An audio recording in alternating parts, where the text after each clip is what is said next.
Bismillahirrahmanirrahim.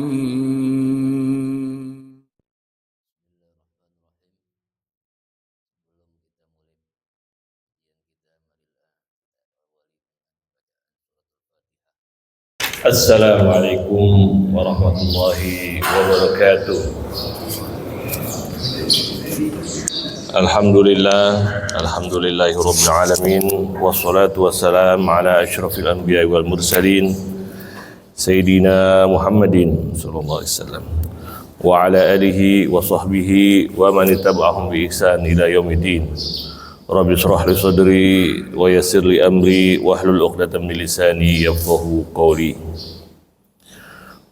Para jemaah, seluruh jemaah Masjid Baitul Salam yang semoga selalu dimuliakan Allah Subhanahu wa taala.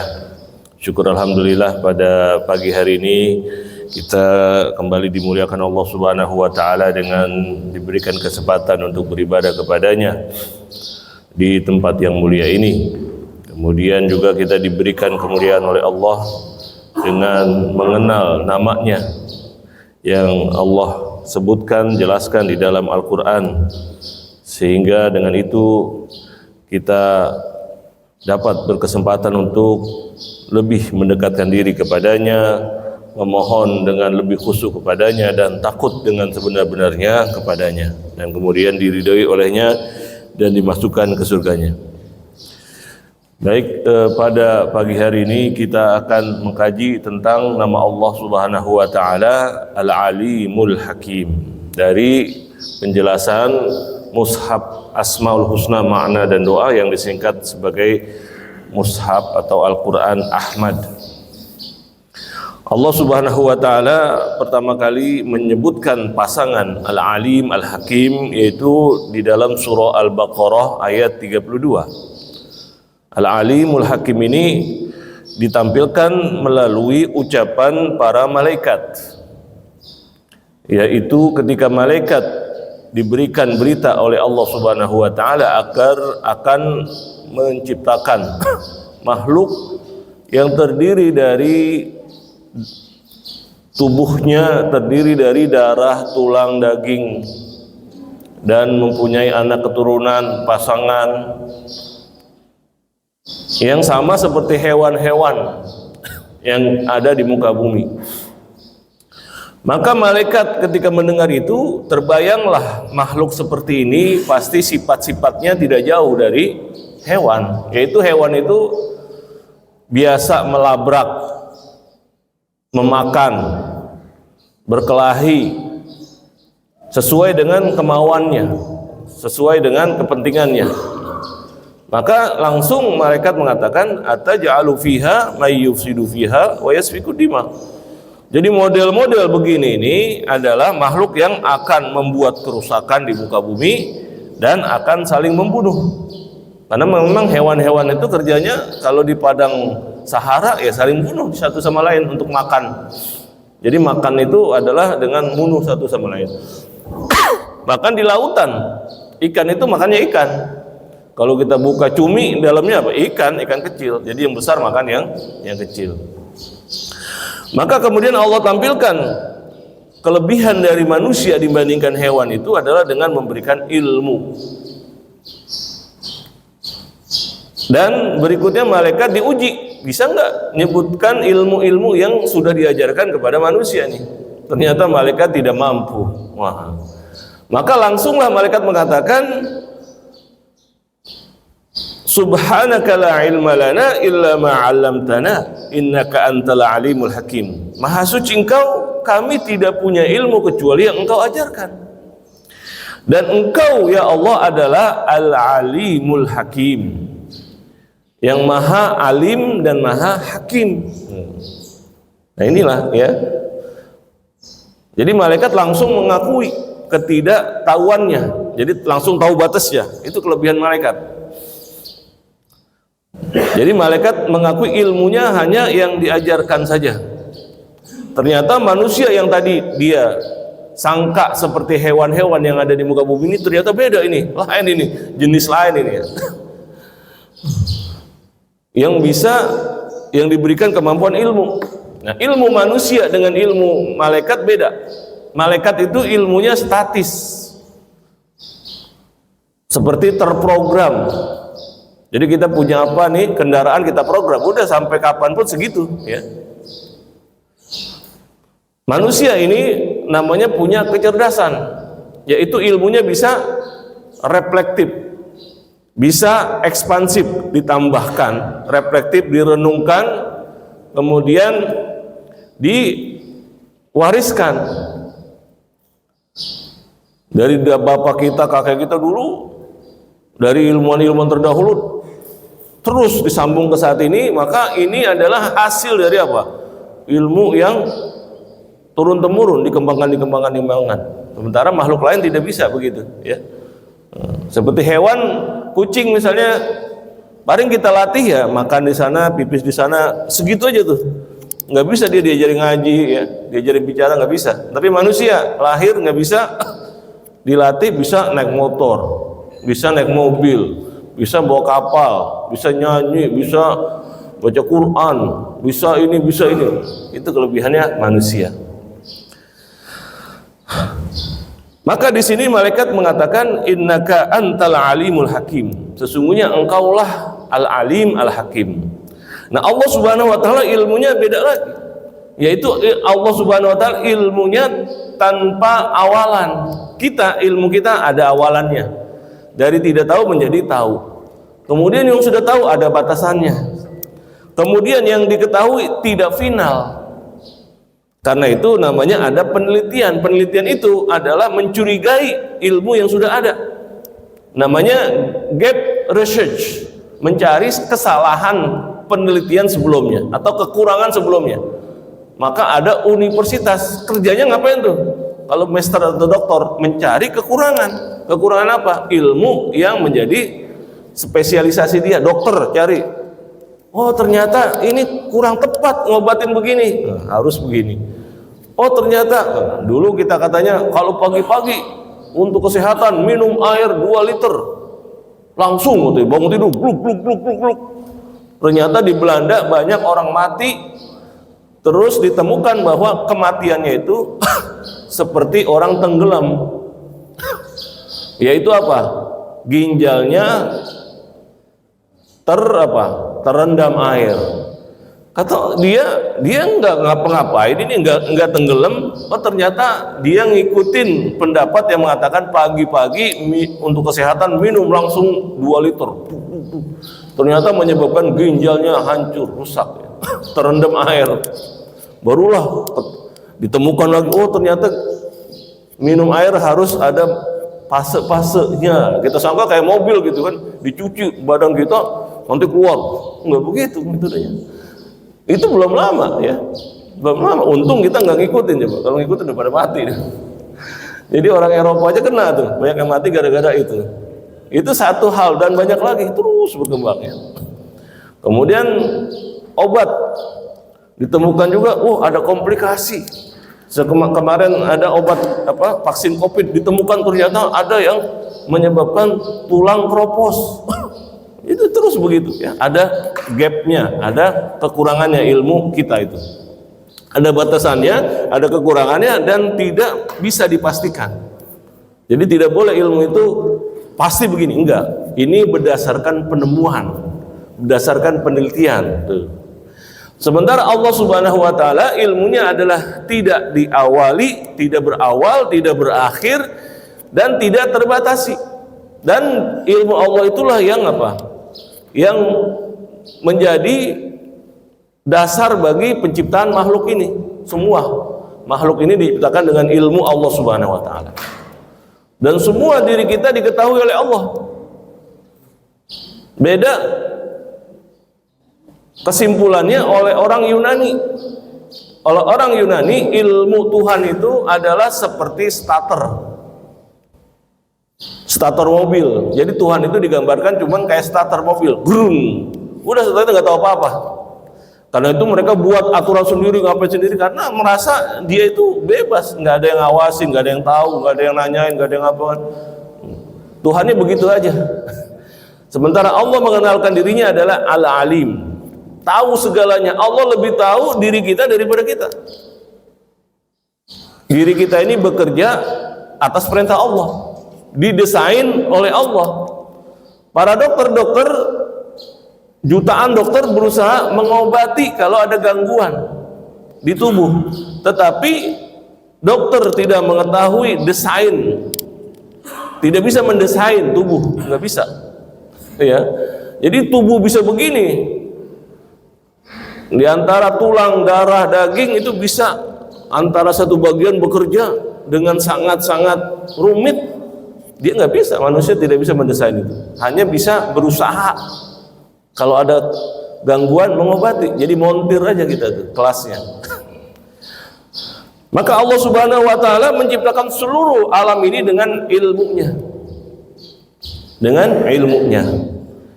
dan kemudian pengetahuan yang begini, ilmu yang begini dilanjutkan dengan kata-kata Al-Hakim. Apa itu Al-Hakim? Al-Hakim adalah yang biasanya kita terjemahkan menjadi apa? Kebijaksanaan. Maksudnya di sini adalah Allah Subhanahu wa Ta'ala meletakkan segala sesuatu di tempatnya yang tepat. Desain Allah Subhanahu wa Ta'ala dalam menciptakan alam semesta ini sangat presisi dan sangat tepat. Dan itu dilandasi kepada ilmunya yang tidak terbatas dan ilmunya yang pasti. Kalau kita ilmu meraba-raba, meneliti, namanya itu meraba-raba, hanya mendapati dari kebiasaan. Karena itu dikatakan khariqul adah. Kejadian pada wahyu atau mukjizat itu khariqul adah, berbeda dengan kebiasaan. Jadi kebiasaan kita adalah api membakar, ya kan? Kemudian udara mengalir, batu kalau dijatuhkan ke bawah. Ternyata kebiasaan ini enggak terjadi di ruang angkasa. Pas batu digini, enggak ke bawah, lain lagi ternyata. Jadi yang kejadian di alam ini adalah kebiasaan. Jadi itulah ilmu kita, ilmu tentang fenomena atau kebiasaan yang terjadi, yang dinamakan sebagai sunnatullah, ya, sunnatullah. Nah, Allah Subhanahu wa Ta'ala menciptakan itu semua dengan ilmunya, desainnya. Kemudian dengan namanya Al-Hakim. Jadi Allah Subhanahu wa Ta'ala menyebutkan kedua itu karena dua hal itu saling tak terpisahkan. Udah baca ya. Ya ini, nah ini mushafnya ya, ada ini kalau mau ada di sini.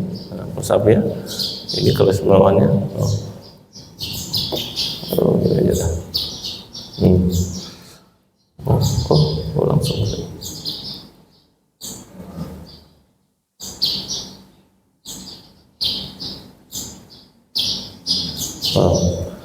Ya.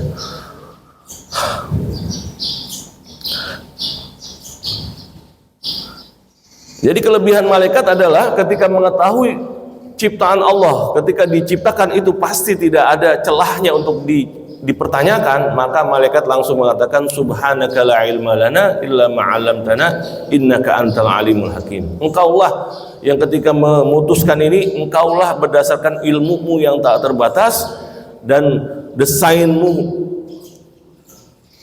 rancanganmu yang paling presisi dan tepat. Itu malaikat itu. Dan manusia seharusnya mengakui atau mengikuti malaikat ini ketika berhadapan dengan Allah Subhanahu wa Ta'ala, yaitu mereka ya harus menyadari kekurangannya dan kemudian menyatakan kesiapannya untuk terus memperbaiki dirinya dan meminta ilmu kepada Allah Subhanahu wa Ta'ala. Kemudian manusia juga harus mengerti dan menyadari bahwa dari awal kita ini tertuduh, yaitu apa? Tertuduh akan membuat kerusakan dan akan membuat saling membinasakan satu sama lain. Contohnya sekarang negara superpower yang dikatakan sebagai paling modern, paling tinggi ilmu pengetahuannya, ternyata paling banyak membunuh manusia dalam sejarah. Sehingga semua kejadian di perang di abad 20-21 ini, ada yang mengatakan bahwa semua orang yang terluka, buntung, mati, jadi janda, anaknya, anak-anak terlantar dan sebagainya, pasti di belakangnya ada tangan-tangan Amerika. Padahal Amerika pusat ilmu pengetahuan, tapi pada waktu yang sama dia yang paling banyak menyebabkan kerusakan. Menjatuhkan bom yang paling banyak membunuh manusia, Amerika. Nggak pernah dalam sejarah orang dibunuh 200 ribu sekali tembak, nggak ada. Kecuali dengan pengetahuan tertinggi manusia dalam bidang fisika, bom atom. Oleh siapa? Negara paling besar. Ya. Mereka yang menjatuhkan bom paling banyak di Vietnam dan menyebabkan kerusakan di muka bumi. Itu negara yang paling pinter, paling kuat teknologinya, paling kaya. Benar ternyata, ya. Maka di sini ketika kita menyadari hal ini, kita harus selalu berpegang kepada Allah Subhanahu wa taala, harus mencurigai diri kita.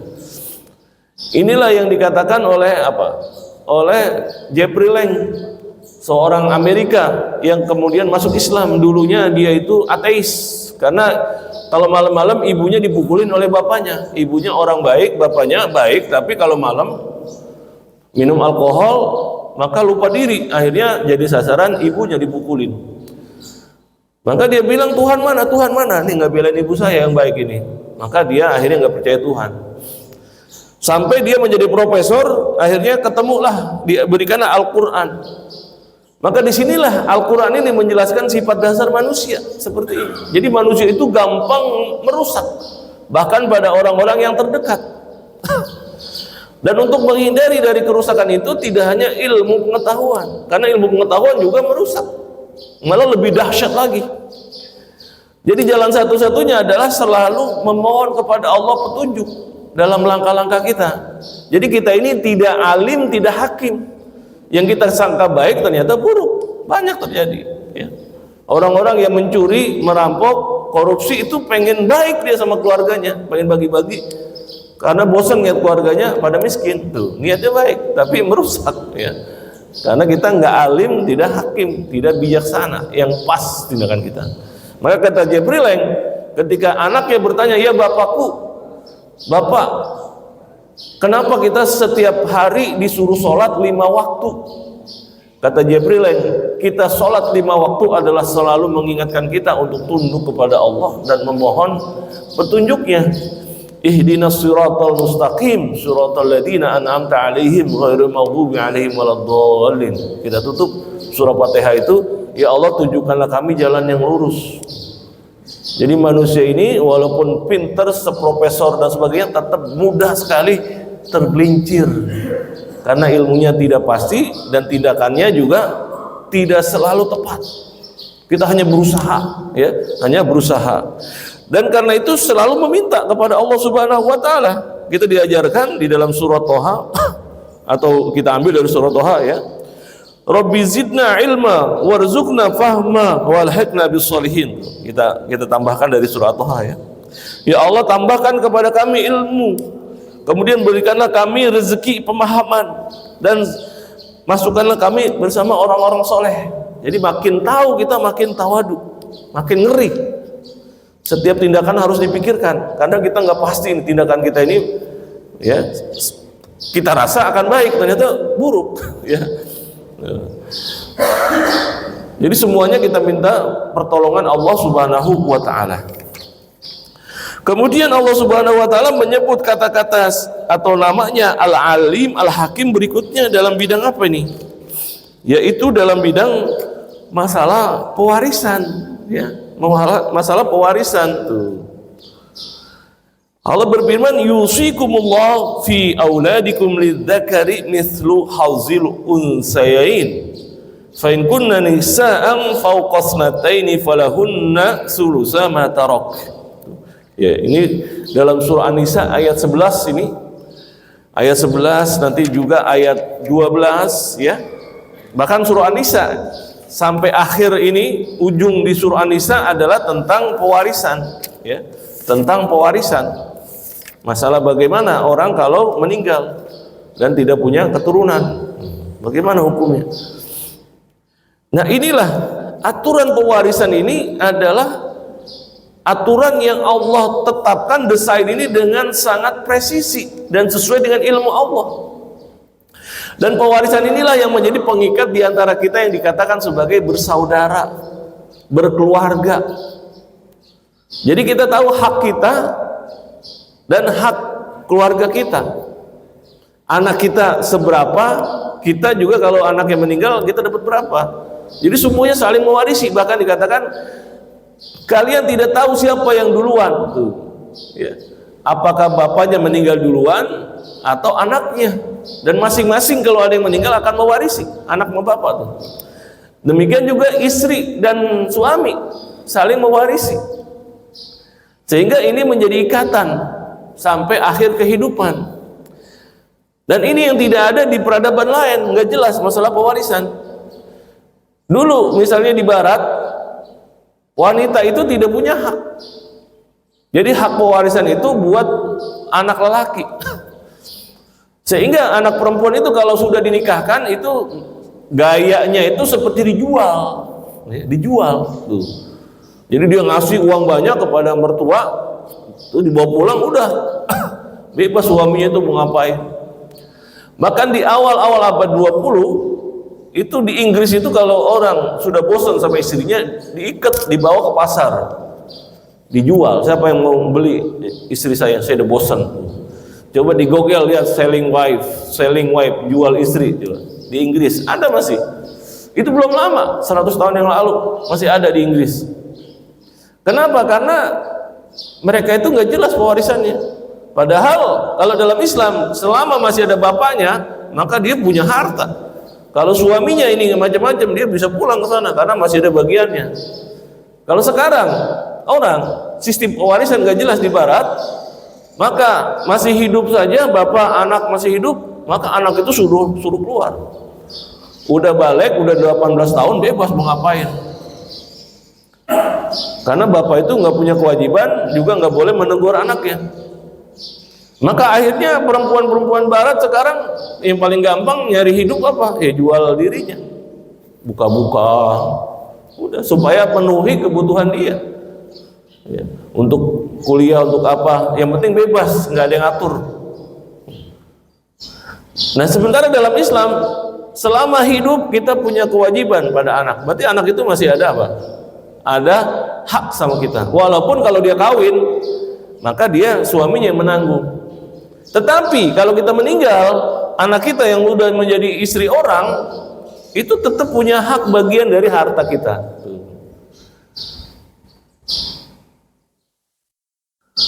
Jadi nggak ada yang terputus. Karena itu kita ada apa? Ada namanya mudik ya, mudik ketemu orang tua karena masih terus berlanjut ya. Itu akan terhubung terus. Kita akan hubungkan antara saudara. Sementara di barat sekarang di Prancis 60% anak lahir tanpa tahu bapaknya. Boro-boro warisan bapaknya nggak tahu ya. Jadi lahir bapaknya siapa ya nggak tahu karena udah nggak tahu udah berapa orang gitu kan. Bagaimana kira-kira tuh anak tuh? Siapa yang mengurusi? Siapa yang akan menjamin? Bertarung sendiri dia dari kecil udah bertarung sendiri. Ibunya yang masih ungu-ungu gitu juga harus bertarung untuk anaknya. Bayangkan kerasnya kehidupan ya. Nah, maka kata Allah Subhanahu wa taala firman-Nya di sini adalah ini Allah beri aturan ini tuh. Aba'ukum wa abna'ukum la tadruna ayyuhum aqrabu lakum naf'a. Anak-anak kalian, bapak kalian dan anak-anak kalian tidak tahu siapa yang duluan mati dan siapa yang mewarisi tuh. Jadi kalau anak punya harta, tenang, bapak kalau dia mati, anak itu akan ada bagian warisan buat bapak. Jadi kita harus pantau terus ya. Ini pantau terus. Jadi anaknya juga kontak terus bapaknya karena itu ada bagian dia di situ ya. Faridatan minallah, ini kewajiban dari Allah. Peraturan ini jangan dirubah-rubah. Innallaha kana aliman hakima. Sesungguhnya Allah ngatur seperti ini adalah dengan ilmunya yang tak terbatas tadi dan hakim, sangat presisi. Jadi nggak ada lagi aturan yang begini yang lebih baik. Mana? Silakan ya. Jadi solusi problematika orang-orang modern adalah kembali kepada sistem yang dibuat oleh Allah Subhanahu wa taala. Ini dalam aturan manusia.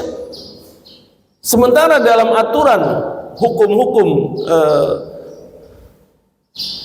alam itu mereka sudah menyadari tanpa apa? Sudah mengerti tanpa menyadari gitu ya. Yaitu apa? Bahwa yang terbaik dalam sistem alam ini adalah kembali yang alami. Maka dikatakan orang Eropa itu adalah benua biru. Apa benua biru maksudnya?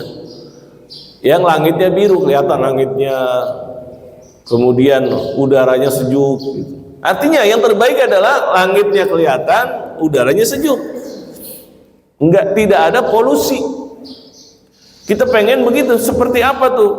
Ya seperti di pegunungan. Di pegunungan artinya apa? Belum ada campur tangan manusia. Berarti yang terbaik dalam mengatur kehidupan alam ini adalah yang alami. Yang alami artinya sesuai yang didesain oleh Allah, oleh pencipta kita. Jadi semua desain-desain itu, teknologi-teknologi itu yang terbaik adalah yang apa? Yang green teknologi, eco desain, yang alami, yang sebanyak mungkin menggunakan unsur-unsur yang alami tanpa campur tangan teknologi manusia. Itu sekarang yang terbaik begitu. Tapi itu juga tidak bisa tuntas diwujudkan tuh. Karena kalau sudah campur tangan manusia, ada namanya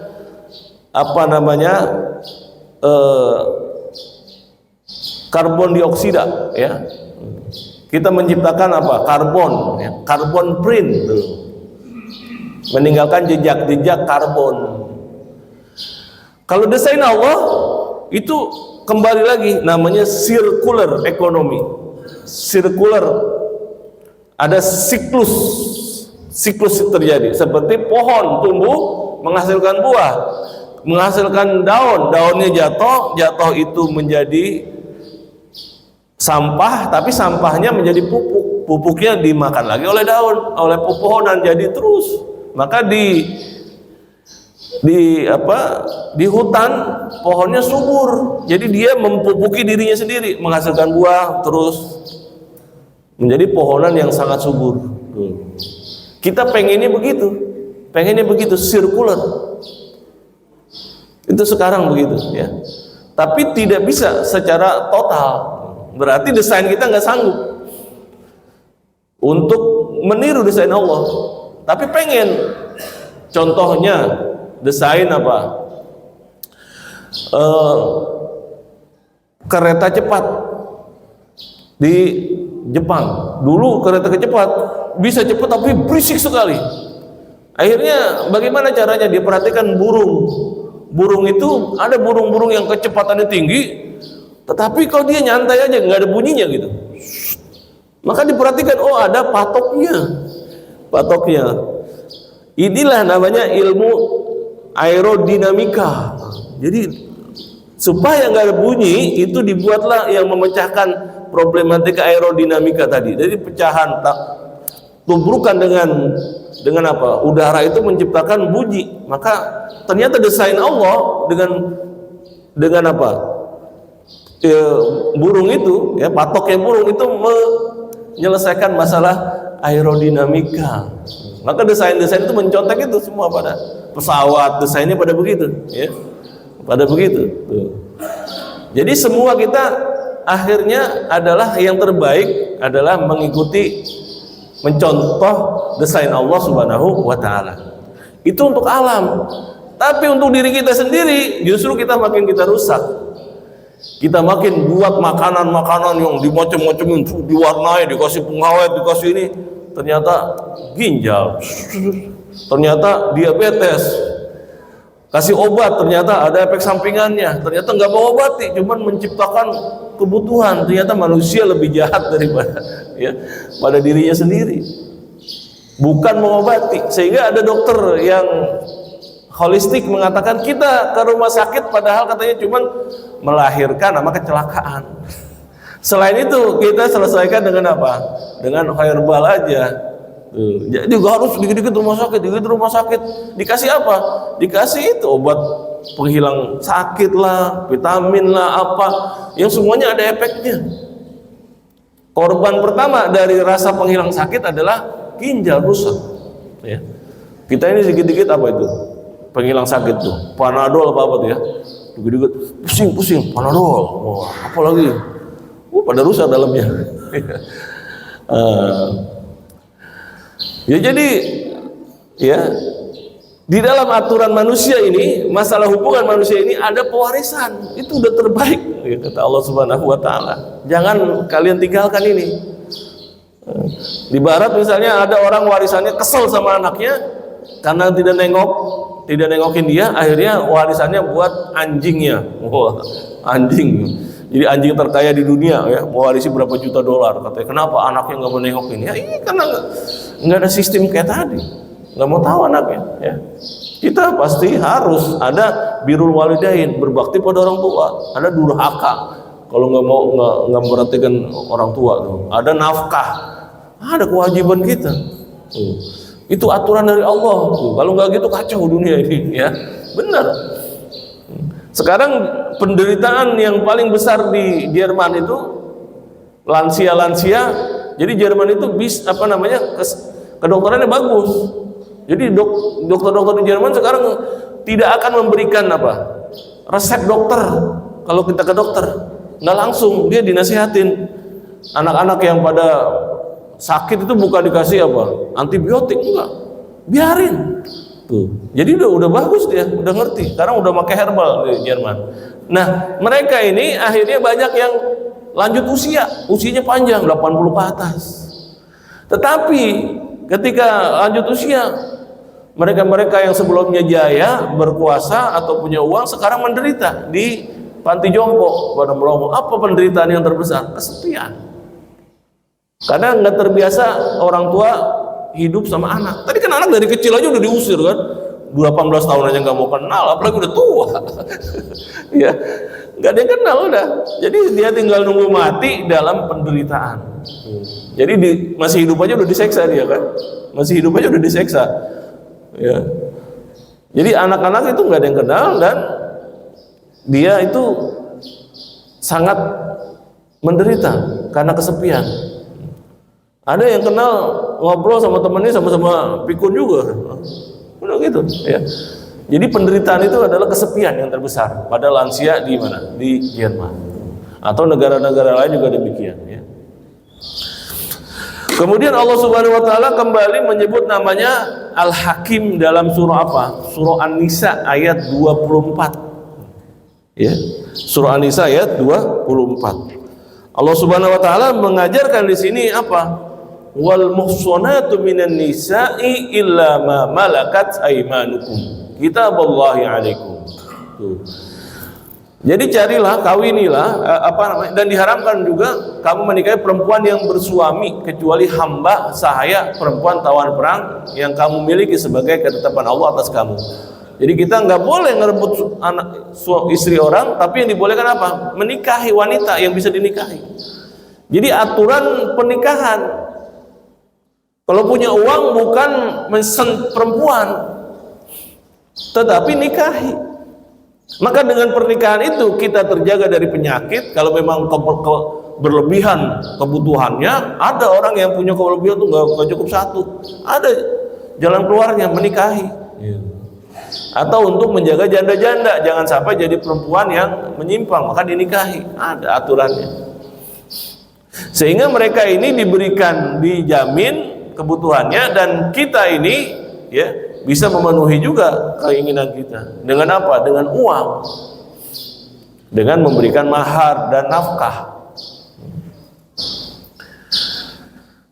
Maka aturan ini Allah berikan innallaha kana aliman hakimah. Jadi sungguh Allah Maha mengetahui dan Maha bijaksana ketika mengatur masalah perkawinan. Dan perkawinan inilah yang berusaha diserang oleh PBB. Dengan ada apa? Ada tentang masalah reproduksi dan perkawinan. Yaitu perkawinan justru jadi musuh. Institusi keluarga itu menjadi sesuatu yang tidak sakral. Yang didorong oleh mereka apa? Kontrasepsi, kemudian vaksin serviks, kanker serviks. Jadi itu. Kemudian menggalakkan penggunaan kontrasepsi, apa kondom dulu ya, maaf ya disebut ya. Jadi anak-anak itu programnya. Kenapa? Karena katanya banyak terjadi penyebaran penyakit. Jadi solusinya diberikan itu bukannya solusi itu sih, mendorong orang supaya apa? Melakukan penyimpangan. Jadi lembaga-lembaga internasional udah digunakan untuk justru merusak. Maka Allah tegaskan di sini, Allah yang mengatur kawin.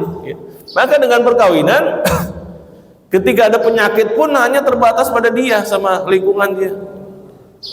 Suami sama istri gitu. Dan nggak ada berpenyakit kalau suami sama istri mah.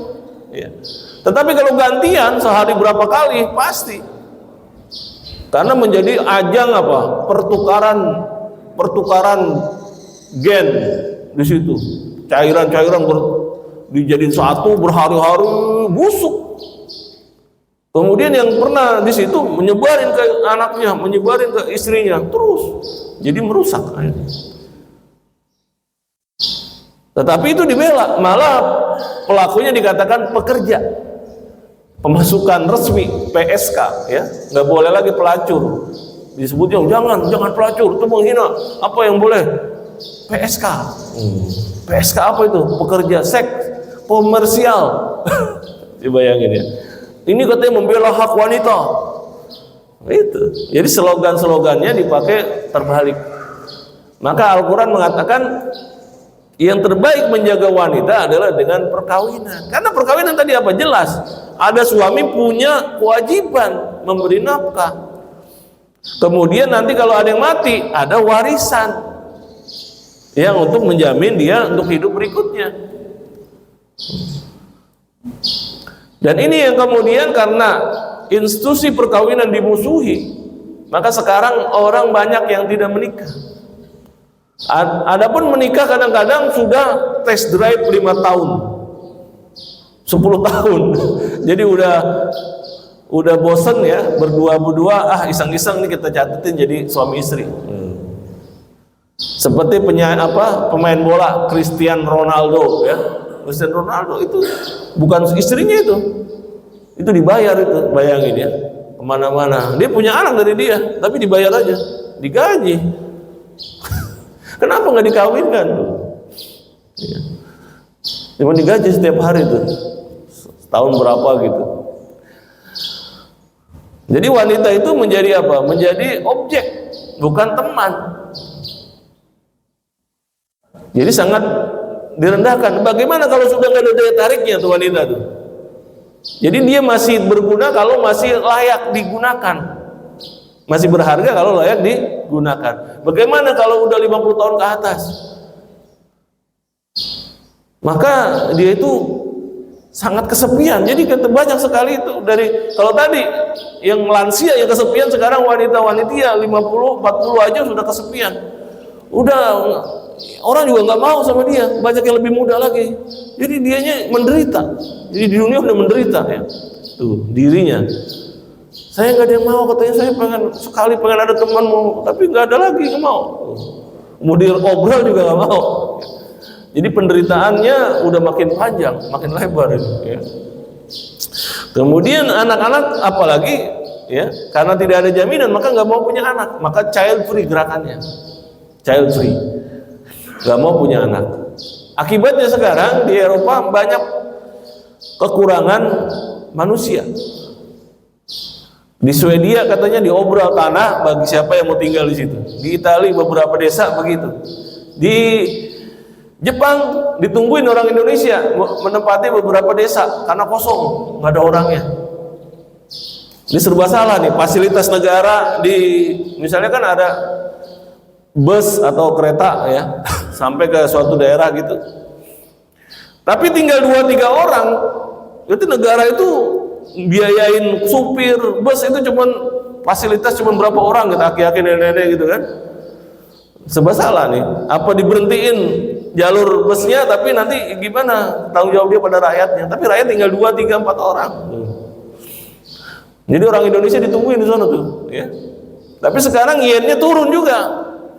Kemungkinan ya makin susah dia, karena orang nggak mau udah, karena dihitung-hitung murah jadinya tenaga kerja di sana ya, karena yennya udah murah, udah turun harganya. Jadi makin kekurangan orang. Gara-gara apa tadi? Gara-gara tidak kawin, tidak mempunyai anak ya. Jadi aturan Allah tentang perkawinan ini sangat apa? Sakral, sangat strict gitu. Tidak ada hubungan di lain perkawinan, di luar perkawinan, hubungan suami ini seksual. Karena itulah yang menjamin keberlangsungan manusia. Ketika itu dibebaskan, maka terjadi kerusakan dan sudah terbukti sekarang. Tapi manusia tadi, kalau alam mau belajar kepada desain Allah, tapi untuk dirinya gengsi. Nah itu manusia keras kepala ya, keras kepala manusia. Justru makin menjauh. Inilah kebebasan katanya. Inilah manusia bebas menentukan dirinya. Tapi merusak. Nah itulah sifat dasar lagi kembali. Ya, sifat dasarnya adalah merusak dan membunuh. Artinya membunuh keturunannya, nggak punya keturunan. Kemudian ya, Allah Subhanahu wa taala selanjutnya menyebut alim hakim itu di mana itu? Yaitu di surah ya. Di sini di surah An-Nisa ayat 104 ya, 104. Apa ini perintah Allah?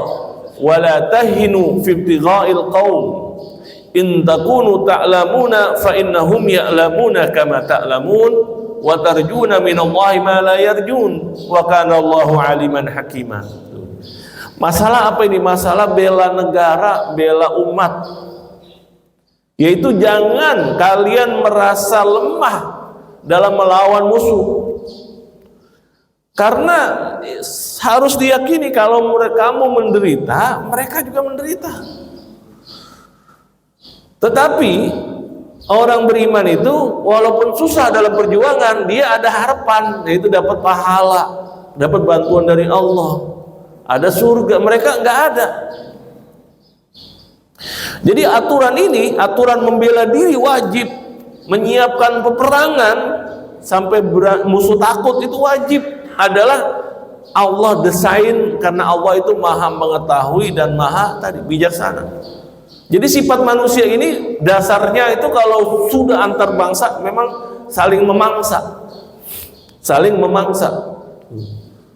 Seperti Amerika kuat itu memangsa berapa negara itu, berapa juta manusia dibunuh oleh dia. Maka yang bisa menggantikan Amerika itu apa? Yang berhasil itu adalah seperti Vietnam. Jadi bangsa Asia nih, tetangga kita yang berhasil melawan Amerika. Jadi mereka pilih mikir-mikir kalau ngadepin orang Asia Tenggara nih. Nyata kita ini kecil-kecil ini bisa mengalahkan Amerika ini, ya. Mengalahkan Amerika. Jadi Amerika itu menang di mana-mana, kalah di Asia. Dengan apa? Karena orang Vietnam tangguh. Dengan segala cara masih dilawan, dari bawah tanah dilawan juga. Ya, dengan buat gorong-gorong. Akhirnya Amerika pergi. Berarti di sini Allah mengajarkan kepada kita apa? Lawan. Kita dulu ratusan tahun dijajah, berganti-ganti.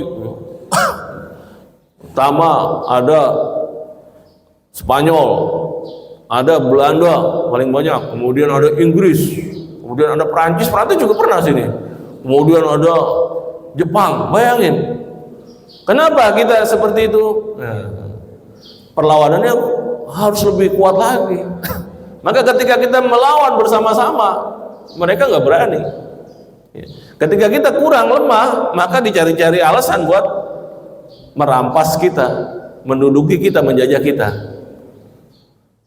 Maka ada perjanjian setelah deklarasi kemerdekaan itu tujuannya semua untuk apa? Kembali menduduki. Maka ada perang diplomasi, ada perang di palagan peperangan. Dan kita sampai saat ini dikatakan oleh pembesar-pembesar atau politikus-politikus kita, orang Eropa atau negara-negara maju tidak akan memberikan kesempatan kepada negara ketiga atau berkembang menjadi negara maju. Jadi memang sifat negara begitu, pada semua ingin memanfaatkan. Maka bagaimana caranya? Ya melawan. Apa melawannya kita? Ya tidak harus senjata. Apa sekarang? Misalnya membatasi atau melarang ekspor bahan-bahan mentah. Jadi kita atur sendiri di sini. Itu udah bagus, hilirisasi. Tapi benar atau tidaknya bagaimananya? Itu lain lagi ya. Atau apalagi kebutuhannya kita tanam sendiri, jangan diimpor. Itu bagian dari survivalitas negara kita. Apalagi pembatasan tenaga asing ke dalam negeri. Jadi jangan lemah ketika berdebat di sini. Jadi Amerika dulu datang khusus untuk apa? Untuk apa? Memaksakan supaya negara kita menerima ekspor potongan sayap ayam. Tuh, sayap ayam. Kenapa orang Amerika nggak makan sayap ayam? Maka di sini sampai datang perwakilan Kementerian Perdagangannya untuk bagaimana caranya supaya Indonesia mau menerima. Jadi sampahnya di sana dijadikan di sini jadi makanan lezat. Ada namanya wings, ada wing-wing gitu ya. Dikasih bumbu, anak-anak mau. Kenapa tidak mau tuh potongan apa sayap ayam? Karena sayap ayam tempat apa? Disuntik. Jadi orang-orang Amerika nggak mau dia makan ayam, itu sampah, udah harusnya makanan anjing ya. Tapi yang seperti itu dipaksakan ke sini untuk diterima. Dulu kabarnya ditolak masuk, tapi nggak tahu sekarang berikutnya, karena banyak sekali ada outlet wing gitu kan, ada apa hot wing apa. Ini saya khawatirnya jangan-jangan ini dulu nih sampah dari Amerika ya. Atau kita dia kelebihan apa? Kelebihan produksi gandum. Maka ketika kita lagi terjebak di dalam kegagalan menghasilkan produk beras, maka langsung dikirim tawaran gandum ke sini. Tetapi akhirnya kita apa? Kita terjebak mengkonsumsi yang sesuatu yang tidak kita apa? Kita tidak tanam, yaitu gandum. Ini sekarang kita lebih banyak, barangkali lebih banyak makan gandum daripada beras. Melalui apa tuh? Mie, kemudian apalagi tepung, terigu, sebagainya. Artinya kita kejebak, perut kita dijebak oleh negara lain. Kenapa ini? Karena kita lemah. Jadi jangan lemah dalam masalah mempertahankan diri, ya. Baik persenjataan, baik konsumsi, baik pendidikan dan sebagainya. Sekarang utusan dari Amerika yang merupakan orang yang menjalin hubungan Amerika dan Israel ingin kerjasama lembaga ormas di sini untuk apa? Menyebarkan kajian yang apa itu? Mendekatkan kepada Israel, kepada Yahudi, mencari akar-akar ajaran Nabi Ibrahim. Tapi tujuannya apa? Menerima Yahudi. Jadi semuanya itu berusaha, ya, semua berusaha untuk mempengaruhi. Maka di sini kata Allah, wala tahinu fi ibtigha'il qaum. Jangan lemah. Jadi ketahanan negara. Senjata, mereka punya senjata, harus punya senjata. Jadi sampai saat ini tidak ada peperangan di antara pemilik senjata nuklir. Kenapa? Karena bisa ngancam. Kita nggak punya nuklir, gampang diancam. Seharusnya kita punya, ya. Dulu mau kerjasama dengan Cina, Presiden Soekarno, tapi digagalkan dengan operasi intelijen.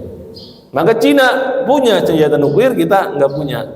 Kita dulu punya rudal Kartika, sudah terbang, tapi sekarang masih gitu-gitu juga. Kalah sama buatan apa? Buatan Hamas yang di bawah tanah. Nah, kenapa begitu? Itulah ada gerakan luar yang selalu mempengaruhi kita supaya lemah. Maka jangan lemah, ya. Sehingga dikatakan ada adagium bahwa ya, sipis pasem para belum. Kalau mau damai harus siap perang. Jadi kalau nggak siap perang ya diperangi. Tapi kalau siap perang nggak berani. Nggak jadi dah, kita damai aja dah, kita ngobrol-ngobrol, diplomasi. Kalau masih diplomasi berarti dia masih khawatir, masih takut. Tapi kalau kita lemah, nggak pakai diplomasi, mau ada teroris sono, ada apa, serang langsung ya. Nah inilah ya. Jadi ini Allah atur begini karena Allah wa kana Allahu aliman hakim. Allah tahu. Allah sangat jelas, tepat dalam membuat aturan. Jadi jangan sampai kecolongan kita ya dalam menghadapi pihak luar, harus selalu cermat. Karena inilah yang menjaga kita ya. Jadi ini sudah jadi aturan dari Allah Subhanahu wa taala. Ini kita apa namanya? Syuruk itu keluar matahari itu jam 6:05 ya. Berarti kita bisa sholat tuh ntar jam 6:20 ya. Karena 15 menit setelah terbitnya matahari baru namanya sholat isyraq yang pahalanya adalah seperti haji dan umroh ya. Jadi ini nanti kita masih ada punya waktu ya, 15 menit lagi nih. Kalau mau sholat isyraq, kalau nggak sholat isyraq ini selesai pada pergi makan, akhirnya lupa sholatnya, sayang-sayang ya. Nah, jadi ini aturan Allah Subhanahu wa taala dalam masalah menjaga umat, menjaga negara. Jangan lemah. Jadi harus siap. Punya senjata ya, punya senjata. Bahkan di negara Eropa, di Swiss, di Amerika itu senjatanya ratusan juta. Jadi setiap orang itu bahkan punya bunker senjata. Kenapa? Karena mereka dulu jajah, ngambil tanah orang itu, Amerika. Maka sifat mereka untuk mempertahankan diri karena merasa salah itu masih tetap ada. Itu dijamin undang-undang, punya senjata. Maka orang Indonesia ada punya senjata satu bunker gini, satu besar, bisa. Kalau dikasih satu pasukan, satu orang bisa punya, itu bisa dibagi-bagiin, dapat ini. Nggak ada batasan itu. Senjata yang apa, otomatik, M5, apa segala itu, ya. Semua FN, wah punya.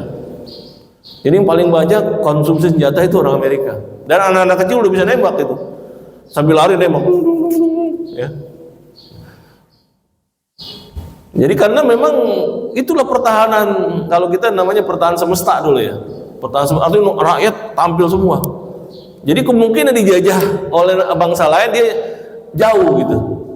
Karena semuanya senjata siap di rumah. Jadi pemerintah jatuh aja mereka bisa melawan gitu kan. Melawan musuh dari luar. Maka Islam ini mengajarkan kita harus siap untuk melawan pihak luar. Pihak luar. Dan kelemahan dunia Islam adalah ketika kita lemah. Ketika kita lemah, seperti kejadian Mogul Tatar, adalah ketika pemimpinnya lemah, ditakut-takuti. Kamu mau dibunuh atau menyerah? Kalau menyerah nggak dibunuh, tapi ya kalau siap perang kita akan hancurkan. Jadi selama ini ketika menyerah nggak bisa nggak tembus-tembus. Tapi ditakut-takuti gitu akhirnya menyerah. Terus setelah menyerah disembelih semua, ya, disembelih. Jadi kalau kita bahkan dikatakan di dalam hadis Allah menjamin permintaan Rasulullah itu dipenuhi, yaitu apa? Kita tidak akan terkalahkan oleh musuh selama bersatu, selama bersatu. Karena itu di dalam sejarahnya seperti di Lothrop Stoddard dalam bukunya The New World of Islam dikatakan ketika dia nulis tahun 1920, dia lihat yang melawan penjajahan barat di seluruh dunia itu semuanya adalah gerakan Islam. Dari India, Maroko, kemudian di sini Nusantara, ya. Dulu belum ada Indonesia disebut ya gitu ya. India, Belanda, Afrika, semua itu kekuatannya itu apa? Pesantren, organisasi Islam, itu tokoh-tokoh Islam. Umar Mukhtar misalnya di sini di Ponorogo, kemudian Kiai Hasyim Asy'ari, kemudian Sukamanah itu Kiai Haji Zainal Arifin, semuanya tuh kiai-kiai seluruh dunia. Itu dikatakan oleh Lothrop Stoddard. Jadi semua dunia ini yang melawan penjajahan Eropa itu adalah kekuatan Islam. Jadi karena ada ajaran ini, kita jangan suruh lemah. Maka yang tidak ada kekuatan ajaran seperti ini itu digenosida. Seperti apa? Seperti di Australia, aborigin hilang, digenosida, dia habisin. Kemudian di benua Amerika, mana orang-orang Indian? Namanya aja salah, dikatakan Indian kan? Karena disangka itu India dulu. India yang mana gitu? Nggak tahu, pokoknya dulu tahunya dia paling jauh India gitu. Akhirnya oh India yang merah dah, Red Indian. Ya. Ada dia namanya punya suku namanya Sioux Avase, ya. Kemudian macam-macam namanya itu, hilang itu. Cuma jadi nyanyian aja, ya. The Last Mohican, ya. Jadi nyanyi, buat tontonan aja. Atau jadi The Dancing with Wolves, jadi film Hollywood. Atau Cowboy, atau Little House on Prairie, kalau dulu masih anak kecil kita, ya. Little House on Prairie, kayaknya kita malah simpati sama itu, sama Little House itu, si Brandon apa namanya itu. Kayaknya diserang sama itu, sama orang jahat itu, padahal dia yang jahat. Itulah ya hasil dari apa namanya itu Amerika, ya, membuat image tuh. Jadi kita tuh setiap hari tuh menyaksikan, ini keluarganya dia ini Brandon ini hari ini akan diserang oleh pasukan mana nih? Oleh pasukan mana? Kesian banget itu anak kecil. Ya Allah, gimana ada pasukan Indian itu? Padahal mereka itu lagi ngerampas negara orang, bunuh orang. Tuh. Tapi dengan film itu kita simpatinya sama dia, simpati sama koboi, benci sama lawannya. Ada koboi itulah pembunuh-pembunuh itu. Itu kehebatan apa itu? Image, pembuat image, ya. Rekayasa. Dan itu dilakukan oleh CIA, ya. Nah, maka kita harus sadar lagi kembali kepada ajaran Islam, ajaran Al-Quran, itu jangan merasa lemah, ya, ketika menghadapi kekuatan luar. Baik, masih ada 3 menit, 2 menit, silakan kalau ada yang bertanya barangkali.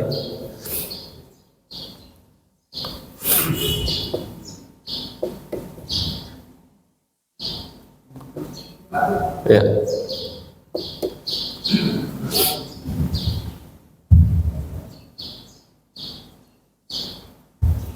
Assalamualaikum warahmatullahi wabarakatuh. Waalaikumsalam warahmatullahi wabarakatuh. Itu menanya terkait tentang harus. Jadi dalam Al-Quran sudah jelas tentang bagian kata waris. Dan misalnya kan bagaimana hukumnya apabila dalam suatu keluarga memutuskan pembagian hak waris itu berdasarkan musyawarah. Jadi tidak bisa ditentukan kerajaan itu apakah harta yang dibagikan itu sah untuk dibagikan atau bagaimana? Assalamualaikum warahmatullahi wabarakatuh. Waalaikumsalam warahmatullahi wabarakatuh. Ya. Jadi musyawarah itu adalah dalam hal memberikan sebagian kepada keluarga sekitar, ada, ya. Wa idza hadara qismata ulul qurba, gitu. Jika ada keluarga yang hadir, mau dibagi nggak? Dikasih nggak tuh sebagian, gitu. Tapi kalau pembagian dasarnya harus untuk berkahnya, untuk sahnya itu sesuai pembagian hukum warisan, ya. Buat anak berapa, buat ini berapa, buat ini berapa. Nah, setelah udah ketahuan bagiannya, baru kemudian mau kita bagi nggak? Nah, si ini gitu.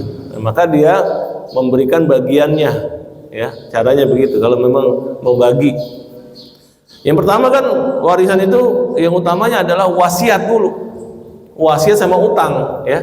Utang yang pertama. Utang dulu, utangnya berapa? Itu harus diselesaikan dulu. Jangan yang meninggal ini belum dibayar utangnya. Setelah itu wasiatnya ngapain dia? Tapi wasiat itu nggak boleh lebih dari 1/3, ya. Nggak boleh lebih dari 1/3. Misalnya kayak orang tadi kan, wasiatnya untuk anjing saya, nggak boleh. Semua harta nggak boleh, ya.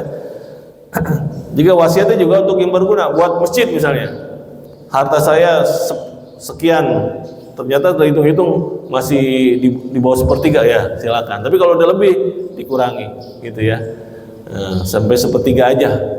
Nah sisanya itu dibagi sesuai pembagian, gitu, ya, sesuai pembagian. Jadi kalau mau melakukan apa namanya orang tua memberikan itu sebelumnya pas orang tua masih hidup, maka namanya hibah dia. Hibah, sebulan dikasih gitu ya. Hibah. Nah, itu lain dari warisan ya. Itu hibah namanya. Seperti kita sekolah ya. Ada yang kasih banyakan, nanti kita sesuai dia sekolahnya jenjangnya mana gitu kan. Nah, itu namanya hibah. Itu nggak bisa dihitung. Wah, gue dulu sekolahnya kebanyakan lamaan ini, harusnya dikurangi dari warisan ini. Enggak ya.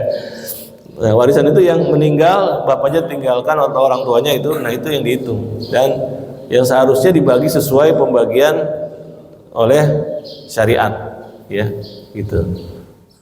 Ya, ada lagi silakan.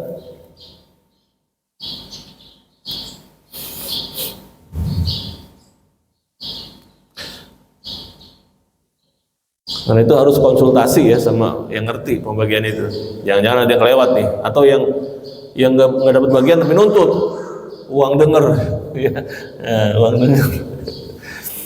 Baik, kita cukupkan ya, karena waktunya ini udah kita sholat isyraq ya, silakan. Ya, baik, kita tutup dengan doa ya. Semoga ini ya kita diterima oleh Allah Subhanahu Wa Taala sebagai amal ibadah. Ya.